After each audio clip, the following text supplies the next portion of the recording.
Hello, good morning student. मैं बीवी यादव, आपका बायो अध्यापक। बच्चों, आज हम लोग पढ़ाएंगे या हम लोग पढ़ाएंगे प्रदूषण के बारे में।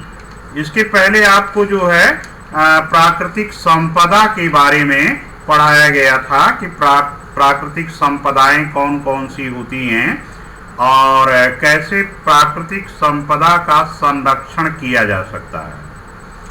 अब आज का जो टॉपिक है वह है प्रदूषण का। तो प्रदूषण किसे कहा जाता है? कोई भी वह प्रक्रिया जिसके द्वारा हमारी वायु, जल, भूमि तथा भोजन हमारा विषाक्त हो जाता है और उसका बुरा प्रभाव हमारे शरीर पर या हमारे जनजीवन पर पड़ता है, तो वह प्रदूषण कहलाती है। क्या कहलाती है? प्रदूषण। कोई भी वह प्रक्रिया जिसके द्वारा हमारा भोजन, जल, वायु, मिट्टी प्रदूषित हो जाती है, विषाक्त हो जाती है, जिसका हमारे जनजीवन पर बुरा प्रभाव पड़ता है, तो उसे हम क्या कहते हैं? प्रदूषण कहते हैं। अब प्रदूषण कई तरह का होता है, जैसे वायु प्रदूषण, जल प्रदूषण, मृदा प्रदूषण, ध्वनि प्रदूषण और रेडियोधर्मी प्रदूषण। तो इस तरह से ये कई तरह का प्रदूषण होता है। और आज हम वायु प्रदूषण के बारे में हम लोग चर्चा करेंगे। तो वायुमंडल में गैसों की जो मात्रा है वह निश्चित होती है, उनका एक निश्चित अनुपात होता है। जैसे वायु का जो संघटन है उसमें नाइट्रोजन 78% पाई जाती है, ऑक्सीजन 21% पाई जाती है, कार्बन डाइऑक्साइड 0.03% पाई जाती है और अक्रिय गैसें तथा अन्य गैसें 0.97% पाई जाती हैं। अब वायुमंडल में किसी भी प्रक्रिया द्वारा यदि वायु की मात्रा या गैसों की मात्रा तथा उनका अनुपात यदि बिगड़ जाता है या गैसों की मात्रा एवं अनुपात में किसी भी प्रकार का परिवर्तन हो जाता है, तो हम इसे कहते हैं वायु प्रदूषण। भाई, वायु में जितनी भी गैसें हैं उन गैसों की निश्चित मात्रा है, उनका अपना एक निश्चित अनुपात है और किसी भी प्रक्रिया द्वारा जो है यदि गैसों की मात्रा और अनुपात में कोई परिवर्तन हो जाता है तो वह हमारे लिए हानिकारक हो जाता है, सभी जीवों के लिए हानिकारक हो जाता है। तो जब हानिकारक हो गया तब वह क्या हो जाता है? वायु प्रदूषण कहलाता है। अब वायु प्रदूषण के जो कारण हैं उन पर चर्चा किया जाए कि वायु प्रदूषण के कारण कौन कौन से हैं। पहला आता है मोटर वाहन। अब आप देखते हैं पहले लोग पैदल चलते थे या बैलगाड़ी से चलते थे, साइकिल से चलते थे, तब किसी प्रकार का प्रदूषण नहीं था। आज 2 कदम चलने के लिए, 4 कदम के चलने के लिए सब लोग गाड़ियों का प्रयोग करते हैं। मोटरसाइकिल का, स्कूटर का या स्कूटी का, कार का, बस है, ये जितने भी हैं, ट्रक हैं, तो ये सभी का प्रयोग किया जाता है, चाहे हवाई जहाज है या ट्रेन है। तो इन सभी गाड़ियों के इंजन में पेट्रोलियम पदार्थों का प्रयोग किया जाता है तथा कोयले का उपयोग किया जाता है। तो जो हमारा जीवाश्म ईंधन है, कोयला और पेट्रोलियम पदार्थ है, इन्हीं का प्रयोग इन गाड़ियों के इंजनों में होता है। अब कोयला और पेट्रोलियम पदार्थों में नाइट्रोजन और सल्फर की मात्रा बहुत कम होती है, लेकिन जब ये कोयला या पेट्रोलियम पदार्थ जलते हैं तो इनके साथ साथ जो है नाइट्रोजन और सल्फर भी जलते हैं, जिसके कारण नाइट्रोजन के ऑक्साइड और सल्फर के ऑक्साइड उत्पन्न होते हैं। तो ये नाइट्रोजन के ऑक्साइड और सल्फर के जो ऑक्साइड होते हैं, ये बच्चों हमारे सांस लेने के लिए बहुत ही खतरनाक होते हैं और ये वर्षा के जल में घुल करके अम्लीय वर्षा भी करते हैं। और जो जीवाश्म ईंधन जल रहे हैं उनके जलने से वायु में निलंबित कणों की मात्रा बढ़ जाती है और ये निलंबित कण जो होते हैं बिना जले हुए कार्बन के कण हो सकते हैं, जिन्हें हम क्या कहते हैं, हाइड्रोकार्बन कहते हैं। और इनकी मात्रा जब वायुमंडल में बढ़ जाती है तो हमको दूर तक दिखाई नहीं पड़ता है, यानी इनकी अधिक मात्रा की उपस्थिति के कारण दृश्यता क्या हो जाती है, कम हो जाती है। आप देखते हैं विशेषकर से सर्दियों के मौसम में आप देखते हैं कोहरा घना पड़ रहा है और कोहरा पड़ने के कारण सामने की ही वस्तु हमें दिखाई नहीं देती है। क्यों ऐसा होता है? क्योंकि वायु में जो निलंबित कण हैं वो जल के और ओस या जल की बूंदों के साथ जो है संगलित हो जाते हैं और वो धूम या कोहरा बना लेते हैं और जिसके कारण जो है हमें दिखाई नहीं पड़ता है।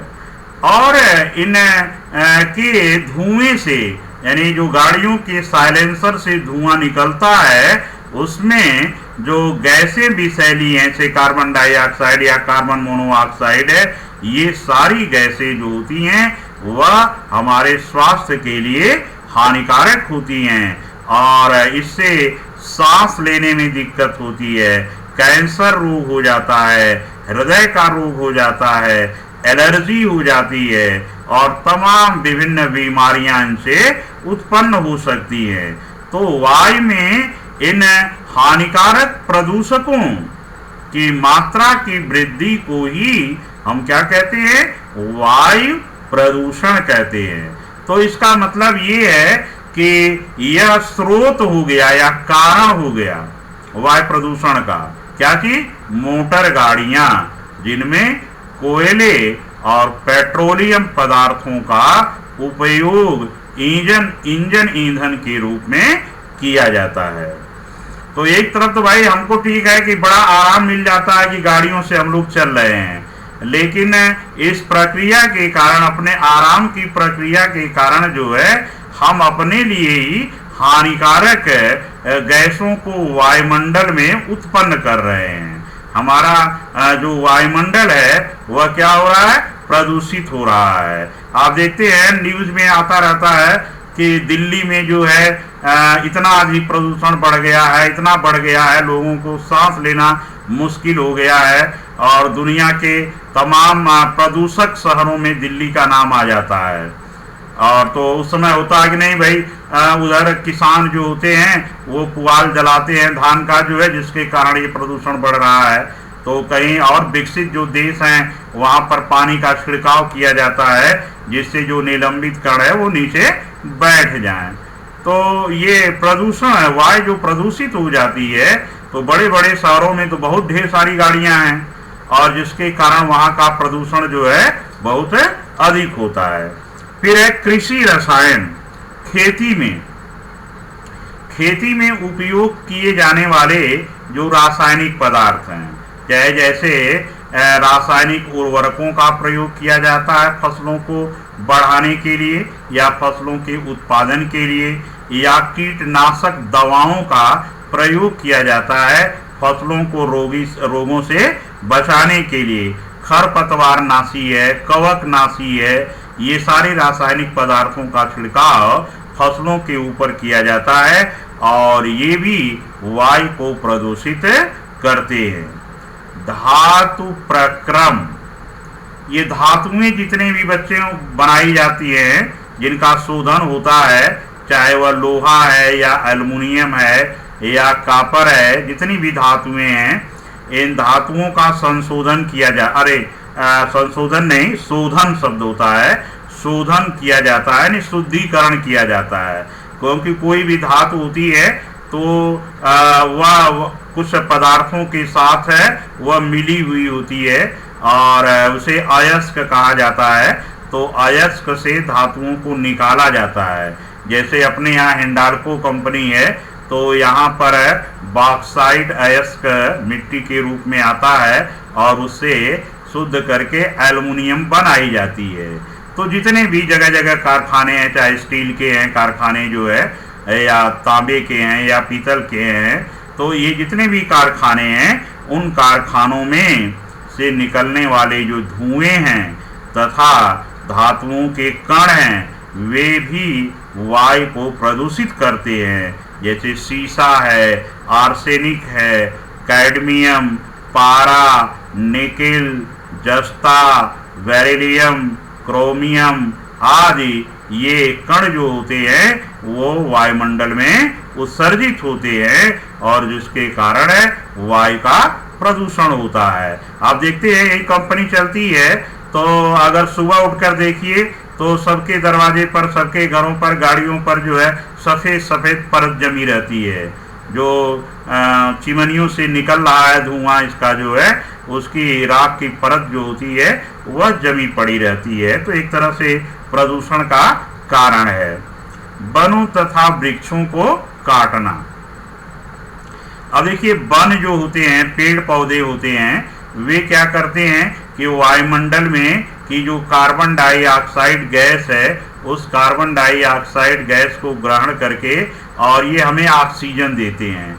ऑक्सीजन प्राणदायिनी गैस कही जाती है, यानी ऑक्सीजन हमें जीने के लिए उपयोगी होती है। ऑक्सीजन को ही हम अपने श्वसन क्रिया में अंदर लेते हैं और कार्बन डाइऑक्साइड को बाहर छोड़ते हैं। तो जब पेड़ ही नहीं रहेंगे, जंगल ही नहीं रहेगा, तो वायुमंडल में बढ़ती हुई कार्बन डाइऑक्साइड का उपयोग कौन करेगा? जब कोई नहीं करेगा तो हमेशा उसकी मात्रा क्या करेगी? बढ़ती जाएगी। तो वनों को काटना भी एक कारण है वायु प्रदूषण का, और इसके कारण कार्बन डाइऑक्साइड की मात्रा बढ़ती जाएगी और ऑक्सीजन की मात्रा क्या हो जाएगी? कम हो जाएगी। अच्छा, अब है प्रकृति द्वारा प्रदूषण। प्रकृति के द्वारा भी कुछ प्रदूषण होता है, जैसे धूल भरी आंधी आती है या ज्वालामुखी पर्वतों की जो गैसें निकलती हैं, दलदल में ये सड़ती हुई या गलती हुई वस्तुएं रहती हैं, उनसे गैस निकलती है। प्रकृति में परागकण जो होते हैं वो हवा में उड़ते रहते हैं। शैवाल एवं कवक के जो बीजाणु हैं वो भी हवा में उड़ते रहते हैं। तो ये सभी जो होते हैं क्या होते हैं? प्रदूषक होते हैं, यानी वायु को प्रदूषित करते हैं। एक और है चीज बच्चों, जैसे आपने देखा होगा ईंट के जो भट्ठे होते हैं, कंपनियों के अलावा जो ईंट के भट्ठे होते हैं, ईंट के भट्ठों से भी जो धुआं निकलता है, क्योंकि कोयला जलाया जाता है और कोयले से के जलने से वो कार्बन डाइऑक्साइड और कार्बन मोनोऑक्साइड बाहर निकलती है और उसका भी दुष्प्रभाव पड़ता है जनजीवन पर। आप देखेंगे जहाँ पर भी भट्ठे लगे होते हैं वहाँ के आसपास के जो पेड़ होते हैं वो धीरे धीरे क्या हो जाते हैं? सूख जाते हैं, खत्म हो जाते हैं। फिर रेडियोधर्मी पदार्थ हैं। ऊर्जा उत्पादन करने के लिए अस्त्रों शस्त्रों के निर्माण में रेडियोधर्मी पदार्थों का आजकल प्रयोग किया जाता है और विकिरण के रूप में ये उत्सर्जित होते रहते हैं वायुमंडल में, और इसके कारण भी वायु प्रदूषित होती है। जैसे यूरेनियम है, रेडियम, प्लूटोनियम, थोरियम आदि ये सभी रेडियोधर्मी पदार्थ होते हैं। तो इस तरह से ये प्रदूषण होता है, ये सारे कारण हैं। और जमीन भी जो है, अगर आपने जो है पेड़ पौधे नहीं लगाया है तो उसके कारण भी जो है वो मिट्टी आंधी जब आती है तो ये मिट्टी के कण हवा में उड़ते हैं और वायु को क्या करते हैं, प्रदूषित कर देते हैं और वो सांस लेने योग्य नहीं रह जाती है। तो इस तरह से ये सारे वायु प्रदूषण के कारण होते हैं। अब वायु प्रदूषण का हमारे ऊपर या सामान्य जनजीवन पर क्या प्रभाव पड़ता है?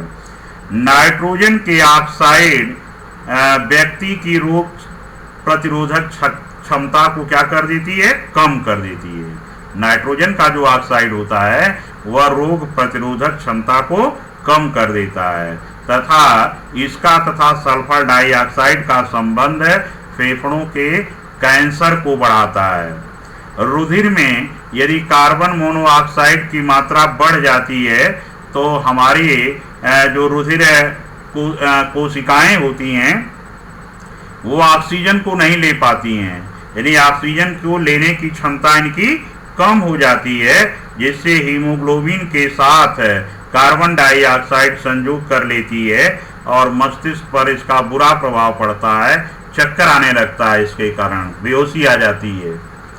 आप देखे होंगे कि कभी कभी क्या, जो कार्बन मोनोऑक्साइड है वह कोयले को अगर ऑक्सीजन अधिक मात्रा में नहीं मिल रही है तो अपूर्ण दहन से कार्बन मोनोऑक्साइड उत्पन्न होती है।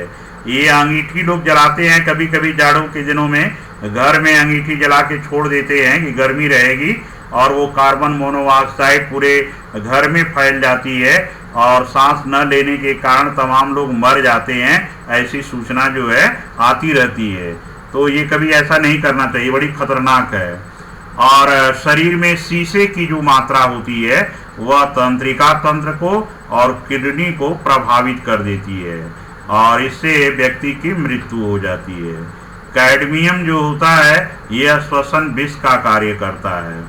धूल और कार्बन आदि के कण जो होते हैं वह पेड़ पौधों की पत्तियों पर भी जम जाते हैं, जिससे उनके स्टोमेटा बंद हो जाते हैं और प्रकाश संश्लेषण की क्रिया क्या हो जाती है, क्रिया कम हो जाती है। और वायु प्रदूषण का प्रभाव ये केवल जंतुओं पर ही नहीं पड़ता है बल्कि पौधों पर भी पड़ता है। वायुमंडल में जो ओजोन है उसे आंख के रोग, सीने में जलन, खांसी, त्वचा के रोग आदि होने लगते हैं। और अम्लीय वर्षा जो होती है वह वायु प्रदूषण के कारण ही होती है, क्योंकि जितनी भी हानिकारक गैसें हैं ये वायुमंडल में पहुंचती हैं और वर्षा जब होती है तो सल्फर डाइऑक्साइड पानी से रिएक्शन करके सल्फ्यूरिक अम्ल, नाइट्रोजन के ऑक्साइड पानी से रिएक्शन करके नाइट्रिक अम्ल बना लेते हैं और वो अम्ल आकर के पृथ्वी पर गिरता है तो वह हानिकारक होता है। तो ये जितने कार्बन मोनोऑक्साइड या कार्बन डाइऑक्साइड ये जो गैसें हैं ये इनके कारण पृथ्वी का टेम्परेचर बच्चों क्या होता रहता है, बढ़ता रहता है।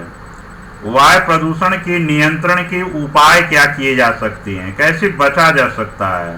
तो कहा जाता है कि जीवाश्म ईंधनों के चलने वाले वाहनों का प्रयोग कम से कम किया जाए, यानी कि जो पेट्रोल और डीजल से गाड़ियां चलती हैं उनका प्रयोग कम किया जाए। आपने देखा होगा, सुना होगा न्यूज़ में जो है कि जब दिल्ली में प्रदूषण अधिक बढ़ गया तो वहाँ की सरकार ने ये घोषित किया कि ऑड इवन जो है चलेगा, यानी कि सम और विषम संख्या का नंबर जिन गाड़ियों का होगा, एक दिन सम वाली एक दिन विषम वाली, यानी गाड़ियों की संख्या कम हो जाएगी तो प्रदूषण कुछ क्या हो जाएगा, कम हो जाएगा। तो आज देखिए क्या स्थिति है, आज कोरोना के भय के कारण लोग नहीं निकल पा रहे हैं, जिसके कारण प्रदूषण बहुत ही कम है। ये पूरे देश या पूरे दुनिया की स्थिति हो गई है, क्योंकि लोग गाड़ियों का प्रयोग नहीं कर पा रहे हैं, नहीं निकल पा रहे हैं, जिसके कारण प्रदूषण बहुत कम हो गया है। कारखानों को क्या किया जाए, शहरों से दूर लगाया जाए और कारखानों की जो चिमनियां हैं वह बहुत ऊंची बनाई जाए, जिससे कि धुआं बहुत ऊपर जाए और अधिक से अधिक संख्या में वृक्षों को लगाया जाए।